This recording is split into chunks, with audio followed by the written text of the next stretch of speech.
That's not big enough to be a dungeon, but it could work as a really great lair. Good morning, hello, my name is Taylor, and this is the Whispering GM podcast. That phrase was a compliment directed at me last time I was able to push out one of the 10 to 20 room BX adventure sites that I like to put out on the blog. And it got me thinking, what does a dungeon need? How many rooms constitutes a dungeon? How many rooms constitutes a lair? And once you keep adding them, at what point does dungeon turn into mega dungeon? And that's what I got for you today on this episode of the Whispering GM.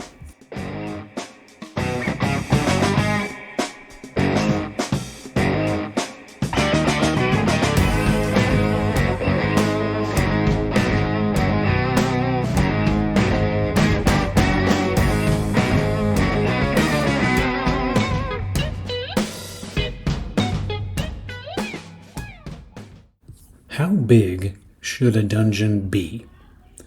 Well, the first thing you have to ask when you say how big a dungeon should be is, what is a dungeon? In the context of the game, a dungeon is a site for adventure and the acquisition of treasure, feeding back into the gameplay loop. So with that in mind, your dungeon will need to be large enough to accommodate treasure sufficient to justify a party going into said dungeon. There's an element of risk to the adventure, but there's also the element of reward which justifies it. So just like in real life, we don't do dangerous things for no reason. We do dangerous things because there's the possibility of a reward on the other side. Do there exist thrill seekers who like to jump off of buildings with parachutes? Yes, but those people, their reward is the adrenaline rush that comes with it. What I'm talking about in real world is business ventures, investments, things that you do that are outside of your comfort zone and may result in personal loss, and you're hoping to get something on the other side. So the same is true for adventurers. We know that we gain XP when we bring treasure back. We know that we can employ more retainers. We know that we can build our castle. We know that we level up. And as we achieve that end, we win. And I did air quotes there. I recognize that I'm podcasting, so you don't know that. But I did air quotes there. We win our game. And I'm not sure how far back this goes, but the smallest dungeon that I've heard of is the 5-room dungeon. Technically, I've seen reference to it as far back as 2007, but in more modern conversation, I'd like to say that it's really not a number of rooms per se, and it's more of a framework that you can use to gauge what's in your dungeon as the referee running the game. Now, the 5 rooms that are defined that I found were Guardian, Puzzle, Trick, Climax, Reward. So the Guardian is the entrance to your dungeon, and there's a monster you have to overcome in order to get in. The puzzle is something logical that challenges you intellectually to get through. A trick or a turn, that's something unexpected that kind of introduces that element of excitement or confusion. Climax, this is your boss monster. And Reward, the treasure at the end. Now, in newer games, or newer editions, that divorce the gold from XP, the reward may be something else. It may be progression in your story. It may be revelation in terms of what your character. It could be a piece of gear that you're after. But the moral is, those are not rooms per se. Those are elements of the adventure. Compare what we just talked about, a guardian monster, a boss monster, puzzles, tricks, traps, and rewards, to the traditional stocking mechanism that you can read in the basic expert set. You roll a dice to determine the room contents. It could be empty, it could have a monster in it, it could have a trap in it, or it could have a special, which I would refer to as a trick. There's something that's unique about that room. Further, you roll a second die to see if there's treasure in the room. If there's a monster there, you're more likely to have treasure. And in some cases, though, empty rooms may have treasure too, but it's encouraged to be hidden. From that point, there's a note in BX that we like to forget about that states the method described is more a fill in the dungeon after you have placed the primary set pieces. So am I advocating for set piece dungeons? No, probably not. But where I was going with that is you will have an idea of what you might want, and you can put bosses in there. You can put lairs in there. I'm getting ahead of myself. And you can put treasure troves in there that are proportional to the creatures that are guarding it.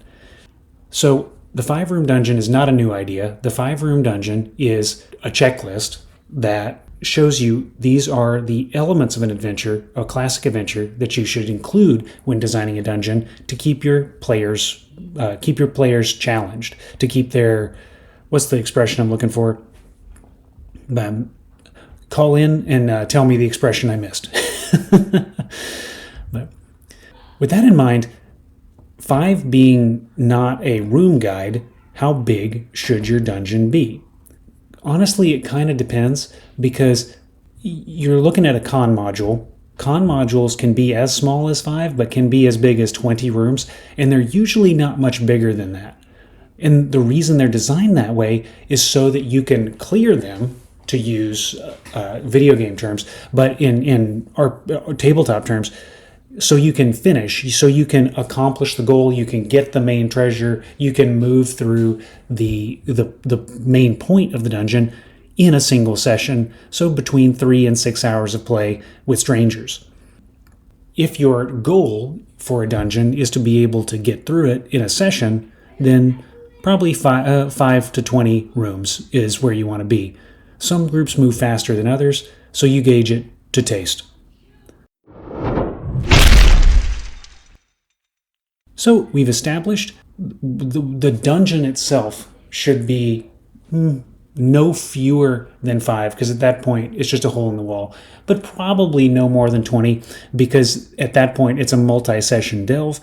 But this is the assumption that you're going in a single session, and there's no reason that you can't go into the same dungeon over multiple sessions. You can camp out next door, you can pause time when you're in it, whatever works to keep your table moving. And so the 20 limit, maybe you can use that limit to inform a dungeon level. So maybe we can clear level 1 in a session, then we go down to level 2 or sub-level 2A, and you can base that on the number of rooms that you can clear and the speed that your party tends to move. With that in mind, we can and are encouraged to continue adding more rooms and more levels as the party progresses. But at what point, after how many levels, does our dungeon turn into a mega dungeon instead?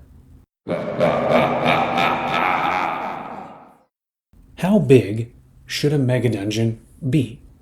In order to answer that, a good start, I think, would be to look at the mega dungeons that are out there, products that people have been running for a long time that are characterized as mega dungeons. So, starting in the OSR era, I want to draw attention to 2009's Stonehill Dungeon. There are 2 books published independently, Down Night Haunted Halls and Into the Heart of Hell. Each of them is divided into levels, and each level is divided into quadrants. This keeps it kind of readable, and each quadrant has 30 or 40 keyed rooms, but according to what research I've done, the dungeon itself has as many as 1,300 rooms that your character can move through. That's a pretty high bar. That's a pretty deep dungeon, and you could take a character easily from for the duration of its useful life through that single dungeon. With that bar in place, we'll go back in time a little bit to Greyhawk. Not the original Castle Greyhawk from the 1970s, but the TSR 1990 publication Greyhawk Ruins. So why do I bring this one up? Well, as we are familiar, Greyhawk, Castle Greyhawk in particular, is Gary's home dungeon. He makes reference to it in all of the publications that he makes that give DM advice, such as the famous Greyhawk giant bowling alley level.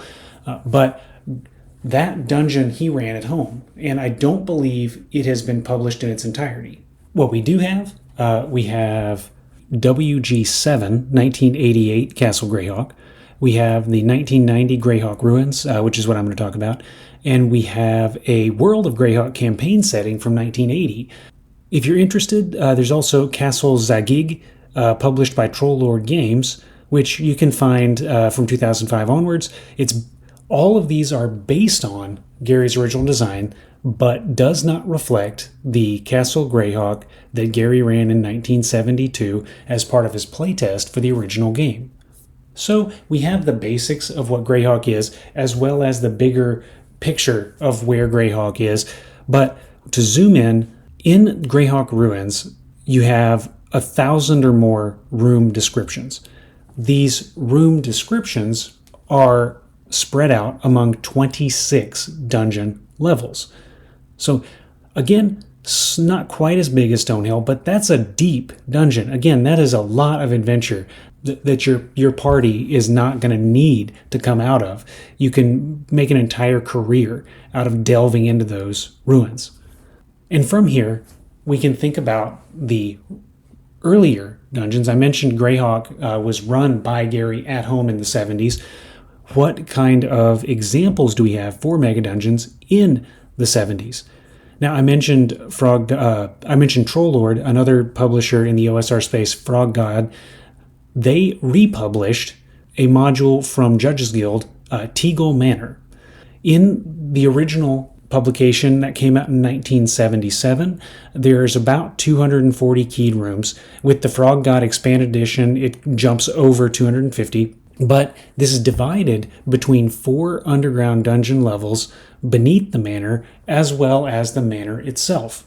Now, does that constitute a mega dungeon? It's significantly smaller than the other two, but I think the bigger question is, how long will your campaign last versus how long will your party spend in Teagle Manor? Earlier, I mentioned that we're expected to extend the dungeon. I don't have the citation, but I recall reading that in order to start a campaign, you really only need 2 or 3 levels of a dungeon to play in. But I do have a citation for maintaining freshness. In Book 3 of the original Dungeons & Dragons, The Underworld and Wilderness Adventures, page 8, the section reads, as monsters inhabiting the rooms, spaces, and corridors of a level are killed or captured, the level will become drab and dull. Coupled with this problem, players will have made fairly accurate maps of the level, so it will be challengeless this way also. Remembering that egress to lower levels is desirable, one must nevertheless revamp worn levels by one or more of the several methods suggested below. 1. Make minor alterations with eraser and pencil, blocking passages, making new ones, dividing rooms, filling others. 2. Extend the boundaries of the map, if not already filled to the edges of the paper, adding corridors and rooms. 3. Replace monsters in new areas, as well as those less frequented, old areas where monsters were located and removed sometime previously. 4. Reverse directions on the map, carefully relocating ways down to lower levels so that they still correspond to the markings, and do the same for passages upwards. 5. Add a passage which continues past the established boundary of the level, creating a split or sublevel which it leads to, complete with new treasure and new monsters. Using these suggestions and what else you dream up, there is no reason why the participants in the campaign should not continue to find mystification, enjoyment, excitement, and amusement in the challenge of the myriad passages of the dungeon. So why did I read that? Well, that ties into the question I asked about Teagle Manor. Teagle Manor is 1/4 to 1/5 the size of Stonehill or Ruins of Greyhawk. However, you can still spend a campaign in it. You can take the module, you can modify it, you can add levels to it, you can incorporate it into a wider world, and with your home dungeon, The home game that you're running, Gary expects that you're going to do the same thing. The game expects that you're going to restock. New monsters move in, new corridors open up, new levels appear on the dungeon.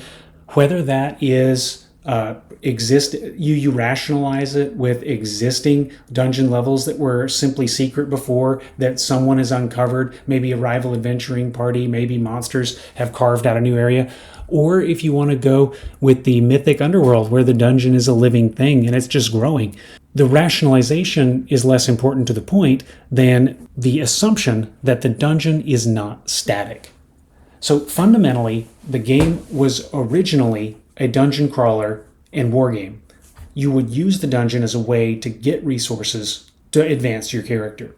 While in more modern campaigns, more modern vintage, we may have multiple dungeons, multiple adventure sites. The dungeon is, or was, kind of the focal point of the campaign. It was the set piece of your campaign, to use that term again. I would argue a dungeon is not defined by the number of rooms. A mega dungeon is not defined by the number of rooms. Instead, it's a question of progression. A dungeon is a dungeon for as long as the players can go into it and pull treasure out of it. A dungeon becomes a mega dungeon when that dungeon is the central focus of your campaign. A dungeon, in a sense, is designed to be cleared. You can finish a dungeon and move on to the next. A mega dungeon is not. A mega dungeon is designed to consume your characters and provide an endless adventure as your characters continue to delve more deeply, to find new ways into and out of, and to discover new factions, new treasures, new monsters on its lower and lowest reaches. As such, a dungeon is any adventure site with any number of rooms, but a mega dungeon, while it must be a dungeon, by the core assumption of the rules, it cannot have an upper boundary on how many rooms or levels it has, but instead is a mega dungeon because it is the focal dungeon around which the campaign revolves.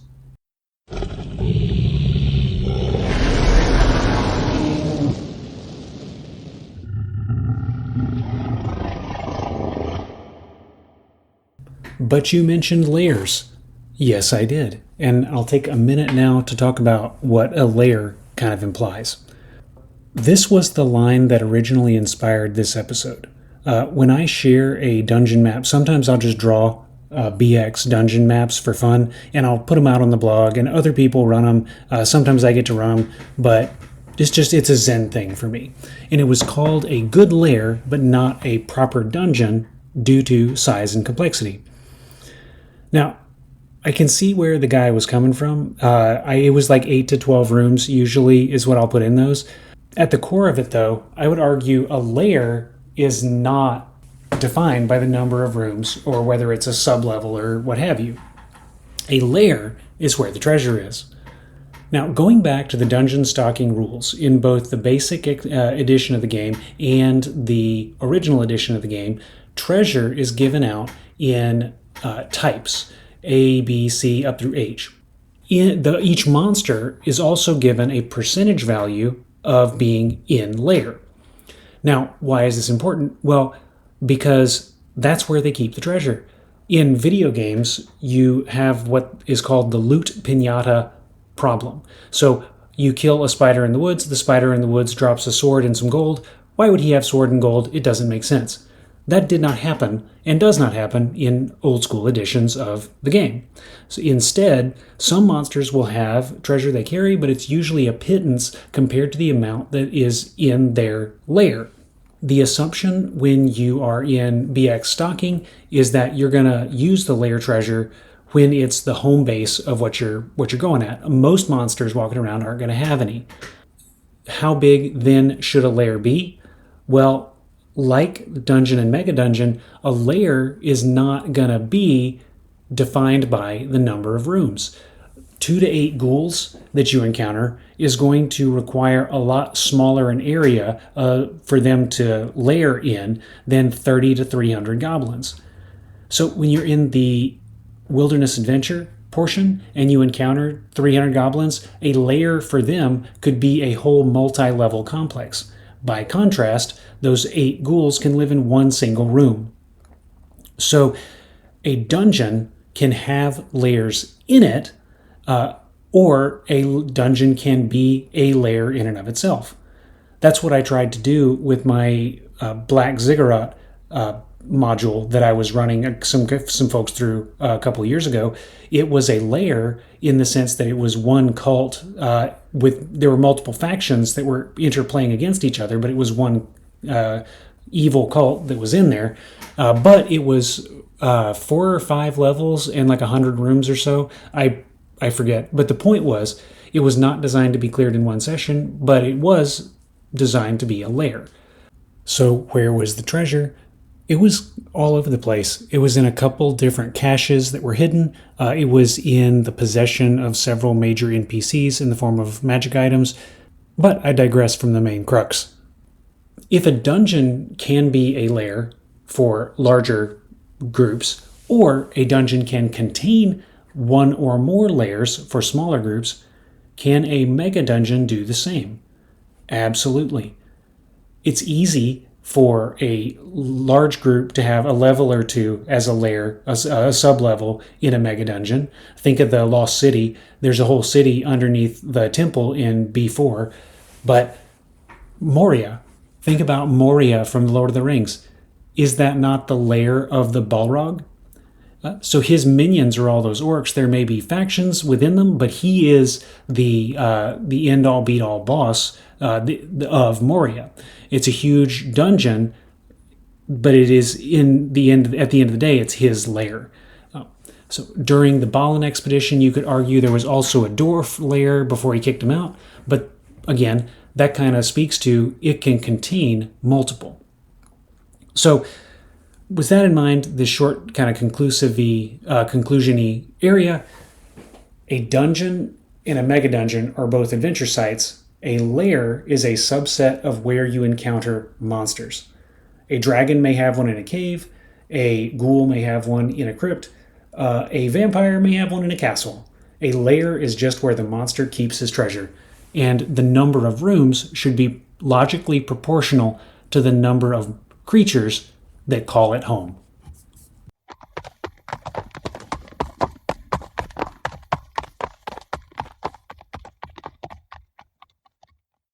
So, them's my 2 coppers on the subject. What do you think? Have you played through Stonehell or Ruins of Greyhawk or the other one, Teagle Manor, and did I misinterpret? I would love to hear about your experiences in those dungeons. Alternatively, have you run a home campaign with a central dungeon? So my buddy Rick Stump over at Harbinger Games, he has what he calls the Kilo Dungeon, which presumably is the 1,024 regular dungeons, a mega dungeon being 1,024 of those. But Skull Mountain, in his campaign, has been the central focus point for 40 years. Do you have a central focus dungeon that you've run parties through? I would love to hear about that too. Also, do you think I'm wrong? I'd be more than happy to listen in to someone explaining to me the fineries of my mistakes. Feel free to call in. I've got a SpeakPipe. There's a link in the show notes to the SpeakPipe. Feel free to leave a comment on the video or the podcast. I will answer in both places. And if you leave me a voice message or a voice memo, I'm more than likely I'll play it on the air. Thank you, everyone, for your patience and for listening. Thank you for your responses and your comments. And from here, I'm going to pivot a little bit and move into life on mission. So, what's this section about?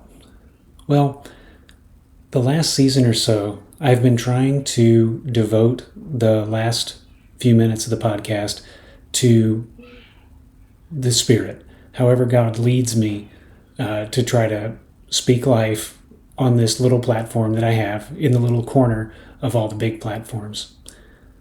And today, I wanted to share with you that I have been given the opportunity to go on mission into South America. First up, I want to clarify that I do not share this to puff myself up. Please do not think any different of me than you did before. We traveled for roughly a week, so I was not away for a long period of time from my family or from my home. We were in an arid climate on the other side of the Andes, so I didn't have to contend with jungle viruses or vaccinations or mosquitoes. And I even had my own bed, so I wasn't sleeping on a dirt floor. By no means was this a grievous sacrifice to be made. Further, I was among other missionaries who had slept on dirt floors, who had spent years of their life outside, away from home and family, and people who had invested huge amounts of their lives in service of the kingdom. 5 talent people whose shadow I did not deserve to take shade in, but through the gift that I was given, I was able to witness what God was doing in them and through them for His good purpose. And absolutely, I was the least of these among the group that went. So to reiterate just one more time, please do not think any more highly of me just because I was able to, that I was blessed to be able to go on this trip. But instead, the reason I wanted to share this is because of how wonderful our God is, how He allows us to participate in what He is doing. He's changing the oil, but He lets us. He loves us enough that He lets us hold the light for Him. How did I get involved?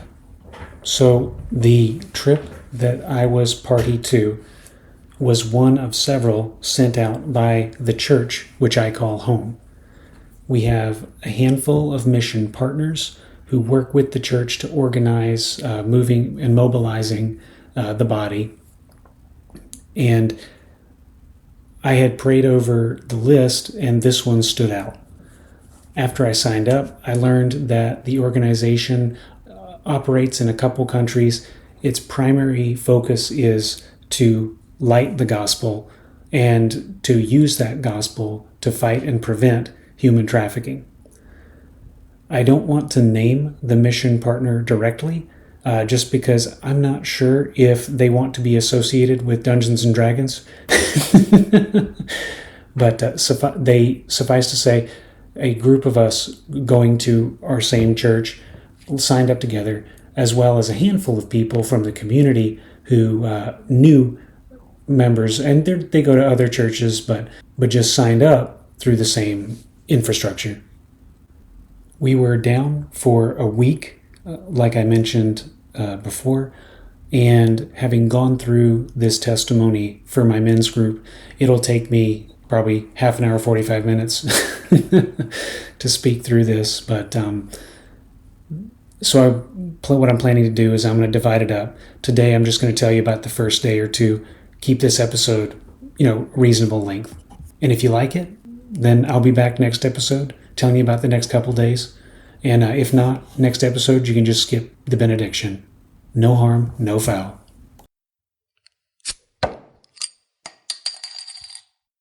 Day 1. We flew in on a Friday, and we got there really late, so there wasn't too much we could do then. But Saturday and Sunday, we were up and at 'em and ready to go.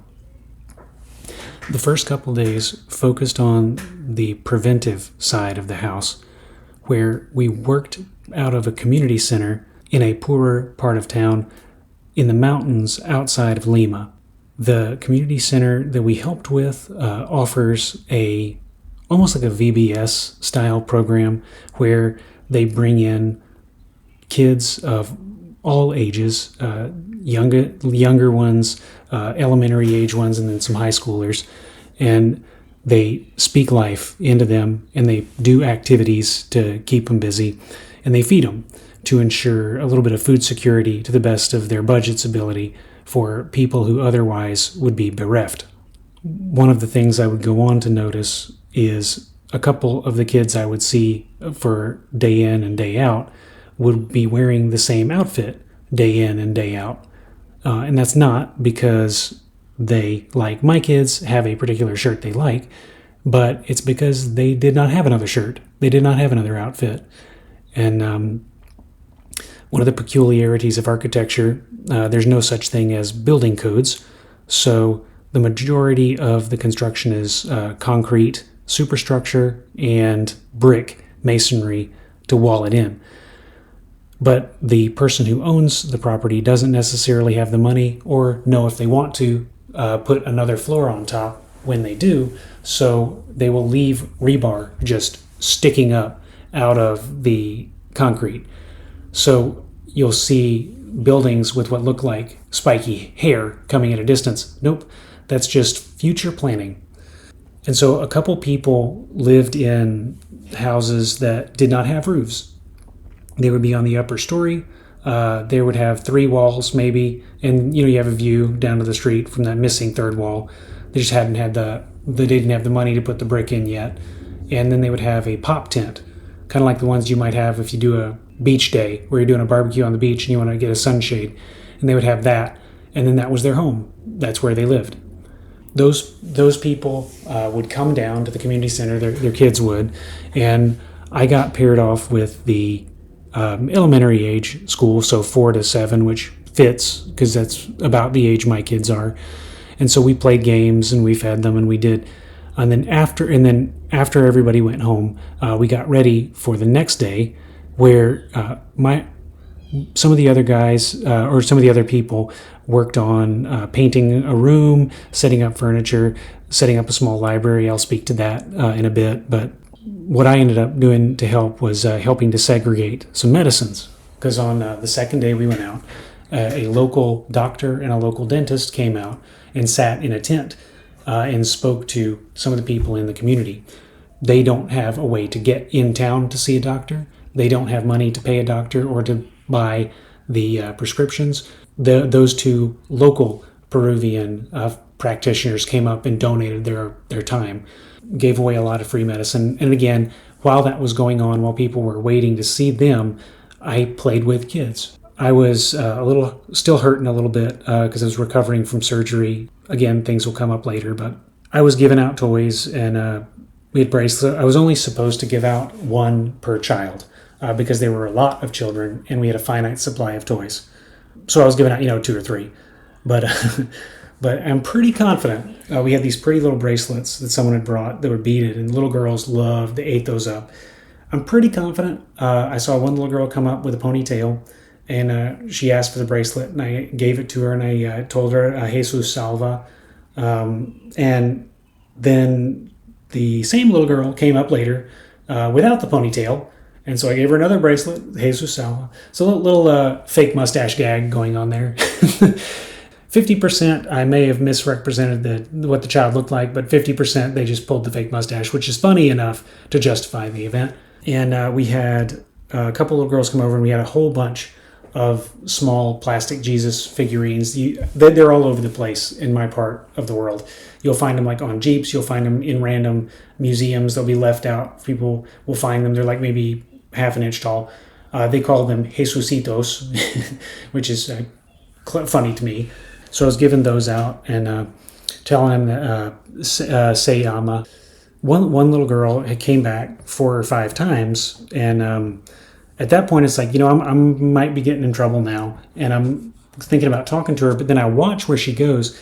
She had been taking these Jesucitos, and she had been giving them out to the people in line. There were people waiting. We had chairs out, and they were waiting to see the doctor, and she was giving them to people there. And so this little girl lives in dust and nothing, had joined in this ministry that we were blessed to be a part of. And that I was glad I didn't say anything. Now I did bump into a toddler, probably 2 or 3 years old, and she came over and showed me that she had 7 of the Jesucitos and that she was fitting them into her pockets. And I don't know how she got that many, because I know I only gave her 2. But the mission sponsor isn't listening, so I can't get in trouble now.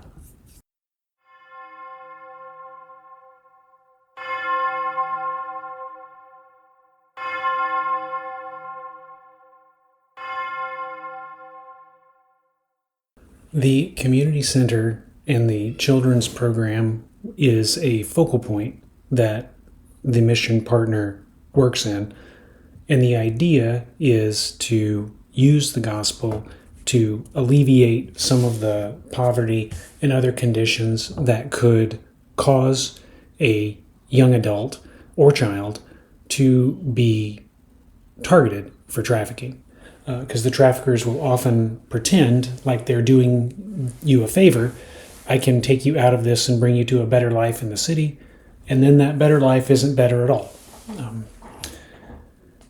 One of the questions that I got from a friend, I won't name him, but love you, bud. Peru is a nominally Christian nation. It's founded by Catholics, the majority Catholic. There are indigenous other religions, and there's traces of voodoo and that kind of stuff, but majority Catholic Christian nation. The question that was posed is, why do you go to Christian nations on mission? Shouldn't your mission, be somewhere unchristian? And for that's how I'm going to close out today. I want to bring up John chapter 21, starting in verse 15. This is Jesus and Peter by the beach. When they had finished breakfast, Jesus said to Simon Peter, "Simon, son of John, do you love me more than these?" He said to him, "Yes, Lord, you know that I love you." He said to him, "Feed my lambs." He said to him a second time, "Simon, son of John, do you love me?" And he said to him, "Yes, Lord, you know that I love you." He said to him, "Tend my sheep." He said to him the third time, "Simon, son of John, do you love me?" Peter was grieved because he had said to him the third time, "Do you love me?" And he said to him, "Lord, you know everything. You know that I love you." Jesus said to him, "Feed my sheep." So the word choice there is intentional. And I want to bring up what Christ commanded Simon Peter to do. Feed my lambs, tend my sheep, and feed my sheep.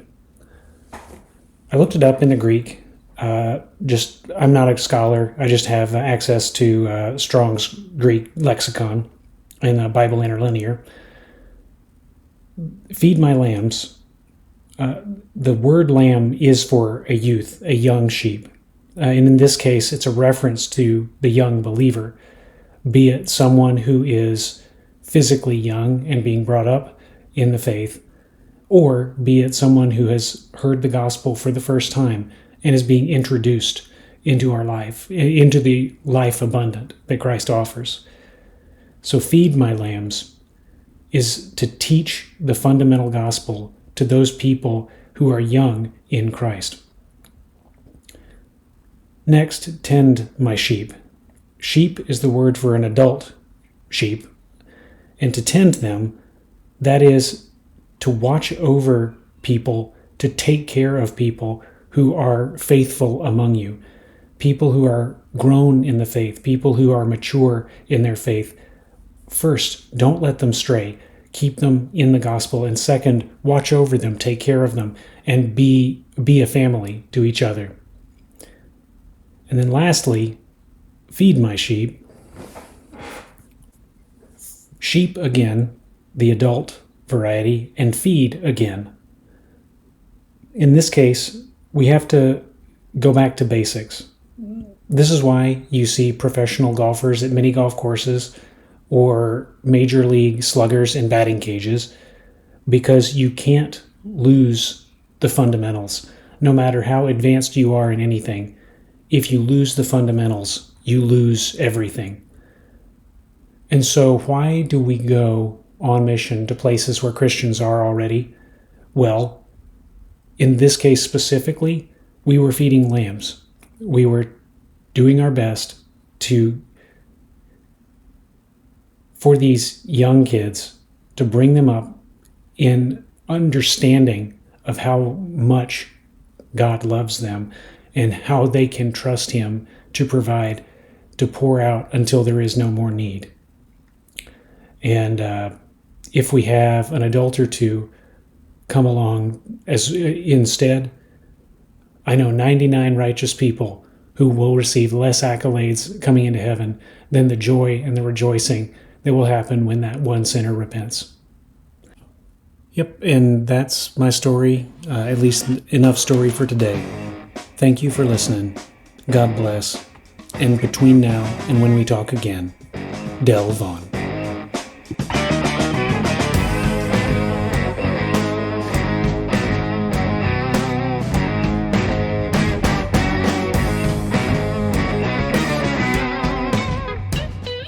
The Whispering GM is an independent production operated by Cleric Swear Ringmail, intended for educational and informative purposes, and released under the Totally Steal This license.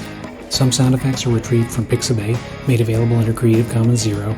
Others are retrieved from Mixkit.co and used under the Mixkit.co sound effects free license. Theme music is Hooligans by Michael Ramir C., downloaded from Mixkit.co. Parties either interested in or with questions regarding the podcast are encouraged to reach out via the methods provided on the Cleric Swear Ringmail blog. Thank you for listening, and delve on.